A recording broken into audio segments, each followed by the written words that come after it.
आज का रात्रि क्लास है 7 दिसंबर 1968।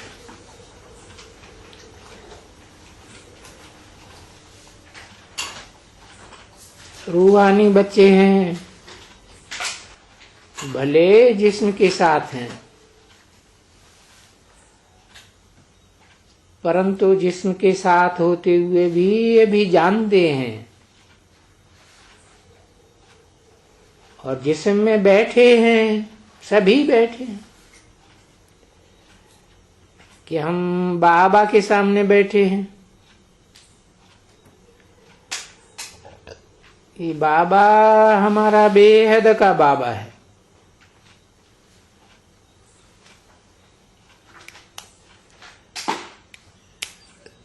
बेहद किस हिसाब से? बेहद की आत्माएं हैं, पार्टधारी, और इस मनुष्य सृष्टि में बेहद के मनुष्य हैं, उन सब का बाबा।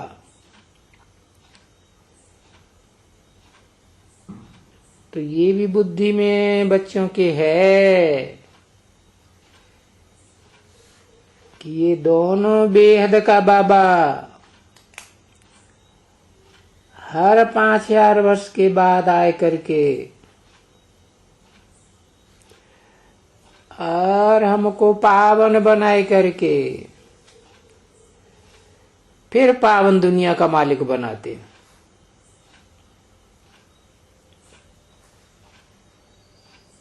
अभी हमारा 84 जन्म पूरा हुआ, ठीक है ना? तो अंतिम जन्म भी पूरा हुआ, तामसी जन्म। ये तो जरूर याद रखते होंगे ना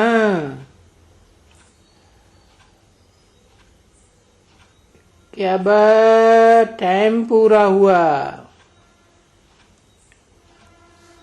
अभी हमारा 84 जन्म पूरा हुआ। अभी हम घर जाएंगे क्योंकि पार्ट बजाते बजाते बजाते थक गए।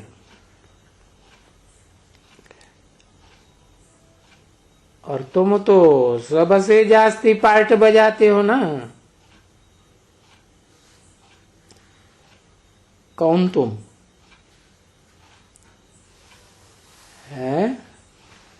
जो भी ज्ञान सूर्य बाप के डायरेक्ट बच्चे हैं, डायरेक्ट सन्मुख बैठे पढ़ते हैं, वो तो सबसे जास्ती पार्ट बजाते हैं ना। तो ये बात समझते होंगे कि ये बात बुद्धि में चलनी चाहिए। हम सुखधाम का पार्ट बजाते बजाते फिर अब दुखधाम का पार्ट बजाते हुए अभी हमको लेने के लिए फिर बाबा आया हुआ है। सुखधाम ले जाने के लिए आया है? कौन ले जाएगा? बाबा या आत्माओं का बाप सुखधाम? कौन ले जाएगा? हाँ, साकार निराकार का मेल बाबा सुखधाम ले जाने के लिए आया हुआ है। परंतु वाया शांति धाम हम जावेंगे। इसलिए बाप कहते हैं बच्चों को बहुत क्या याद करना चाहिए। और मैं बहुत सहज बात बताता हूं, बताऊं? क्योंकि बाप बच्चों से पूछेगा ना, बच्चों बहुत सहज बात बताऊं, क्या करो? ये तो जानते हो कि ये दुखधाम है, कलह क्लेश का युग मानाई दुखधाम, और सतयुग मानाई सुखधाम। तो ये बात तो समझना सहज है ना। झूठ का युग है तो दुखधाम, सत्य का युग है तो सुखधाम।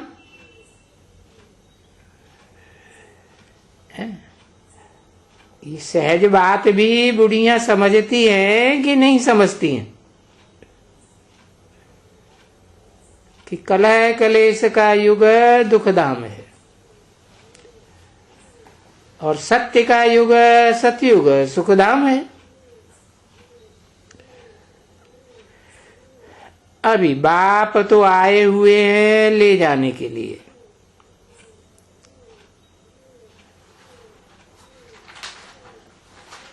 कहां ले जाने के लिए? आत्मा शांत स्वरूप है, तो आत्माओं का बाप शांति धाम ले जाने के लिए आए हुए हैं। और फिर मनुष्य सृष्टि की आत्मा सुख स्वरूप भी है,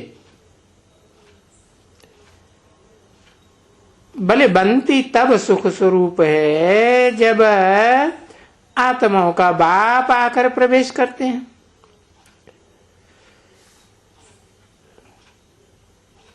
तो दोनों बेहद का बाप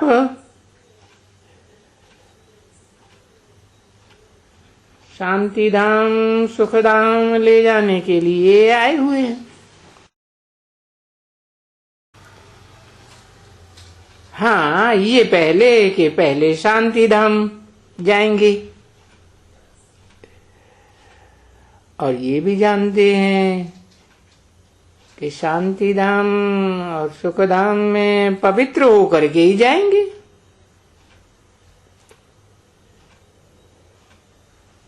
तो पवित्र होने के लिए बाप ने युक्ति बताई है। किसको याद करो? रूहानी बाप को याद करो। वो तो सदा पवित्र है, कभी अपवित्र बनता ही नहीं। बल अपवित्र दुनिया में आता है, अपवित्र शरीर में आता है, फिर भी पवित्र ही रहता है ना। बुद्धि से सदा पवित्र, समझा ना? इस बात को अंग्रेजी में कहा जाता है स्पिरिचुअल।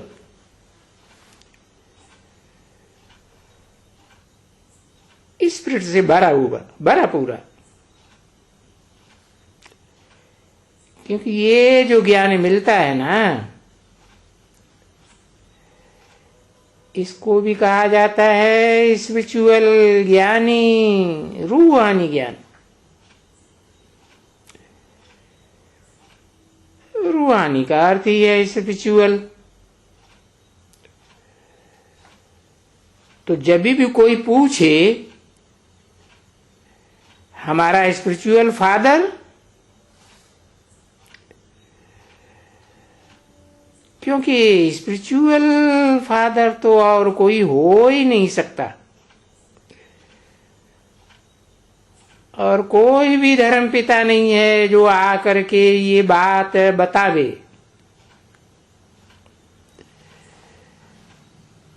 यूं तो तुम सभी स्पिरिचुअल चिल्ड्रन तो हो। ये स्पिरिचुअलिटी की बात करते हो,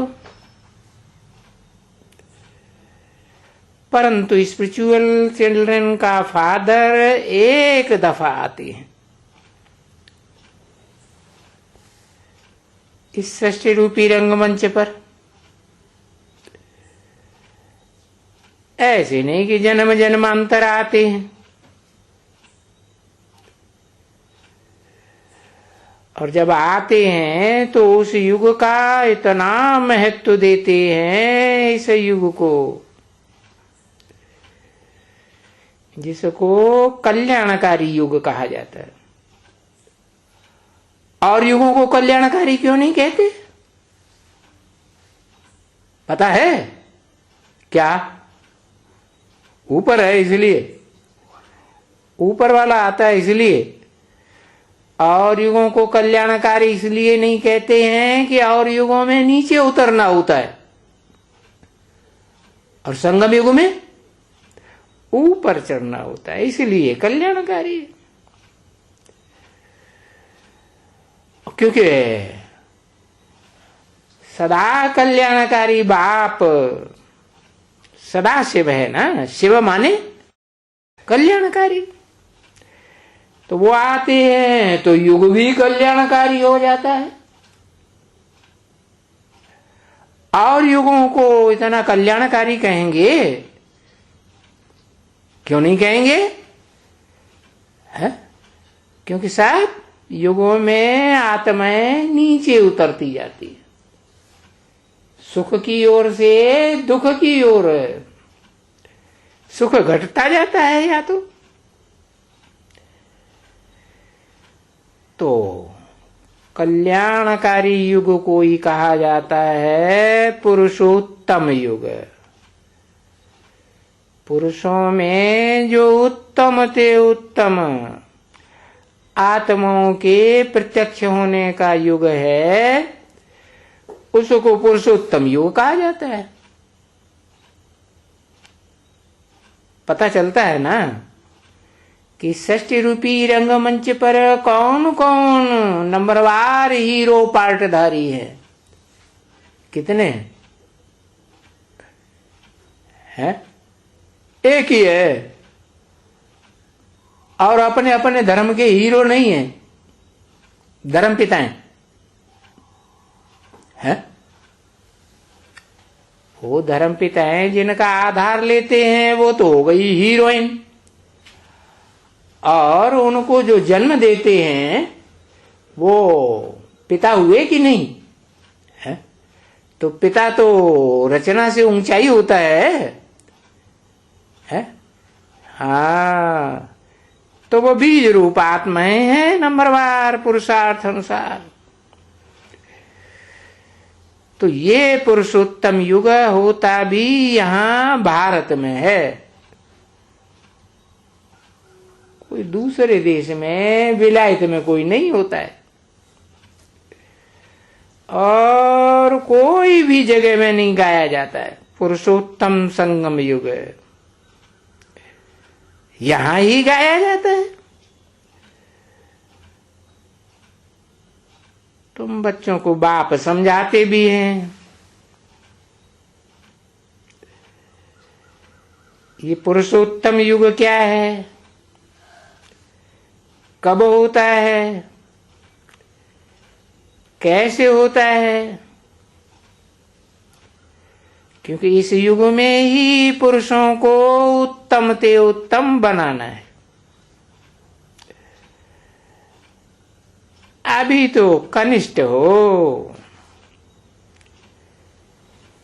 नीच हो। क्यों? क्योंकि युगों को भी तो उत्तम मध्यम कनिष्ठ कहा जाता है ना। तो ये उत्तम मध्यम कनिष्ठ की बात समझते हो, ये अक्षरों को समझते हो ना? उत्तम मध्यम कनिष्ठ, वैसे ही उत्तम मध्यम कनिष्ठ ये युग भी है। उत्तम सतयुग, मध्यम द्वापर युग, कनिष्ठ कलह कलेश का युग। अभी ये जो सभी पॉइंट्स बाप देते हैं ना,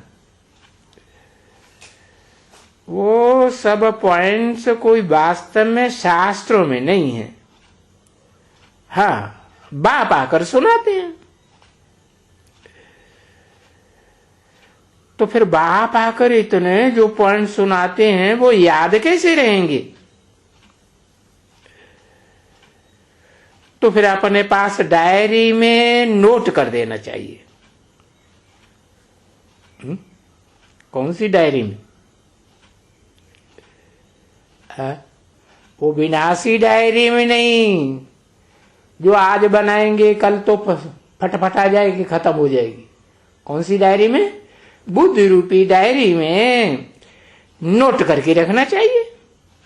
भाई हाँ, उत्तम है सतयुग, मध्यम है बीच का द्वापर युग, और कनिष्ठ है ये कलयुग। तो फिर कनिष्ठ के बाद फिर कहां जाएंगे? जरूर उत्तम में जाएंगे, फिर मध्यम, फिर कनिष्ठ। तो ये सब है ना, आदि मध्य और अंत। तो उस सतयुग को कहा जाता है उत्तम, जहां होते हैं पुरुषोत्तम, प्रत्यक्ष होते हैं ना। कौन उत्तम? पुरुषोत्तम,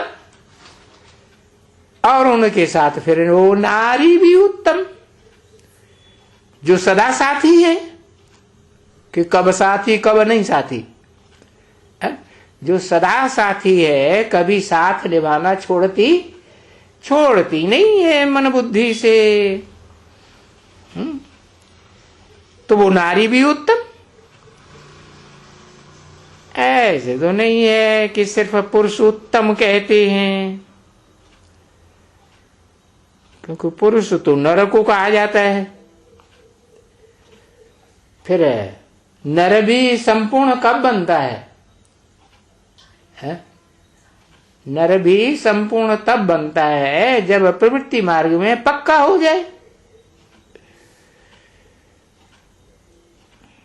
तो विष्णु देवता कहा जाता है, विष्णु भगवान भी कह देते हैं।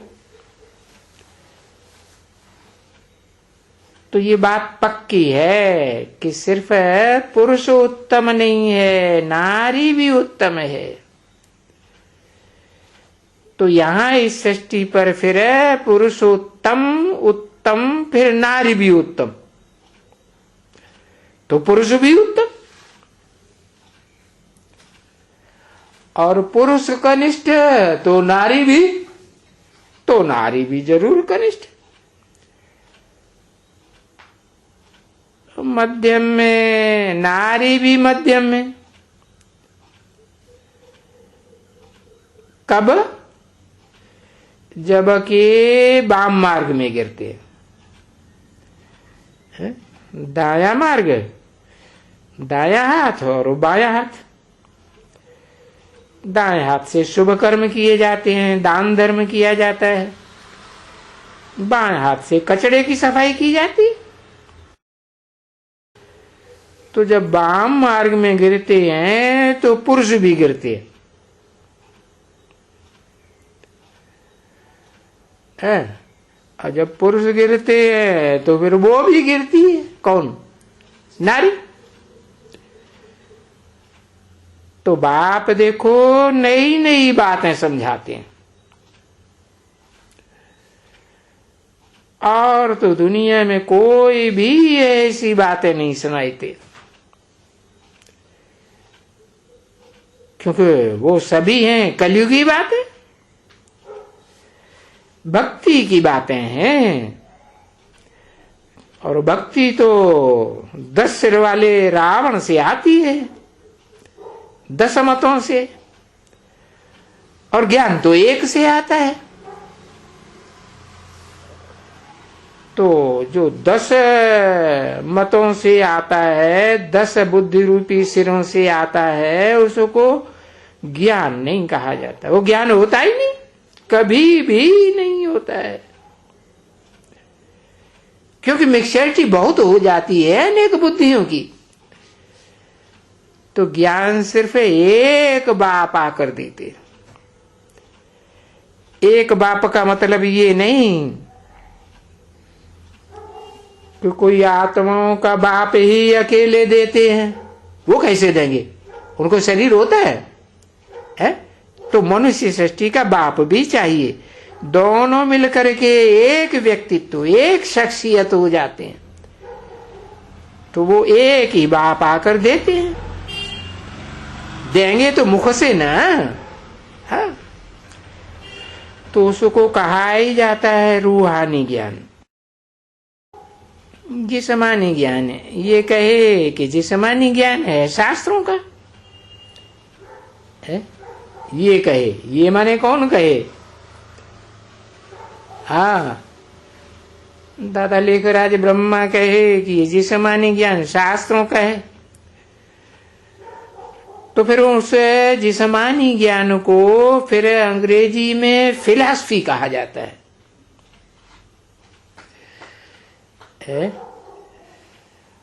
और देसी में फिर भक्ति कहा जाता है। क्योंकि ज्ञान, अगर ज्ञान का सागर कहें, वो तो सिर्फ एक ही है?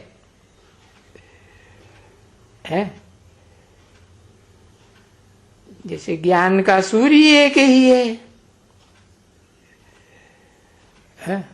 ज्ञान तो दूसरे कोई में नहीं है। तो वो ज्ञान मिलता तब है जब मनुष्य पूरे अज्ञान में है। और अज्ञान को तो अंधेरा कहा जाता है, अज्ञान अंध। ज्ञान कहते हैं सोजरे को। तो देखो बाप कितना सहज सहज बात समझाते हैं। अभी ये जो बच्चियां हैं, अब वो हैं तो नंबरवार पुरुषार्थ अनुसार। कोई तो ऐसी हैं जो धारण करती हैं और दूसरों को भी कराती हैं। कोई ऐसी हैं जो बस बेचारी एक जगह बैठ जाती हैं, दूसरों को भी धारण नहीं करा सकती, खुद भी धारण नहीं करते। धारणा की बात है ना। जैसे रावण है, रावण ज्ञानी तो बहुत था, फिर धारणा थी? धारणा नहीं थी बुद्धि में गहराई तक। तो फिर ये बेचारियां धारण करा सकती हैं कोई को, खुद ही धारण नहीं कर पाती। तो ब्राह्मणियों का काम है। क्यों? क्योंकि ये ब्राह्मणियां बहुत समय बाप के साथ रहती हैं। कौन सी ब्राह्मणियों की बात है जो बहुत समय बाप के साथ रहती है? पता है?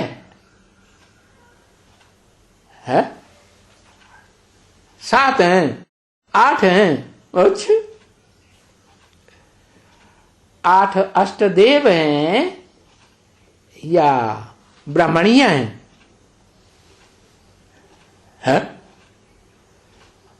और उनमें भी तो कोई बहुत होंगी नंबरवार के, सब एक जैसी है। 8 में भी नंबरवार होंगी ना, तो बहुत कौन है? बहुत समय साथ में रहती है। लो, अपनी अम्मा को भी भूल जाते हैं, ऐसे बोलते रहेंगे अम्मा ही अम्मा, अम्मा ही अम्मा, देखते रहेंगे। एक तो अम्मा तो पक्की है? हाँ, जो सदाकाल साथ रहती है, और दूसरी वो जो मन बुद्धि से तो सदाकाल साथ नहीं रहती है, लेकिन देह को याद करती है कि नहीं, मुकर्ररत को। हाँ, तो बहुत समय हुआ कि नहीं? हाँ, तो उनको रोज ऐसी ऐसी बातें कहो, उन दोनों को, उनको कि उसको, उन दोनों को माने उनको और इसको क्या अंतर है? उसको माने एक को, उनको माने कम से कम दोनों को। ऐसी ऐसी बातें, कैसी कैसी बातें, एक बुढ़िया और एक नौजवान, अंतर हुआ ना। हाँ? ऐसी ऐसी बातें कहो, ये उत्तम का अर्थ समझाओ कि उनमें उत्तम कैसे, तो वो उत्तम बनते हैं। हाँ, वो उत्तम बनते हैं, संगम युग पर ही उत्तम बनते हैं। और कोई युग में उत्तम नहीं बना जाता है।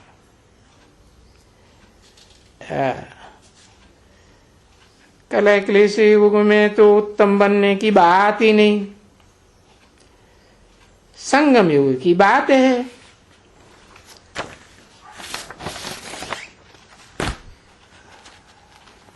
ये संगम युग की बात अलग हो जाती है,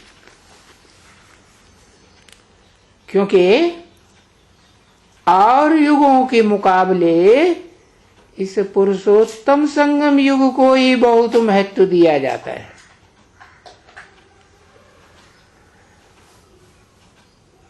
ओम शांति। 7/12/1968 की रात्रि क्लास का दूसरा पेज।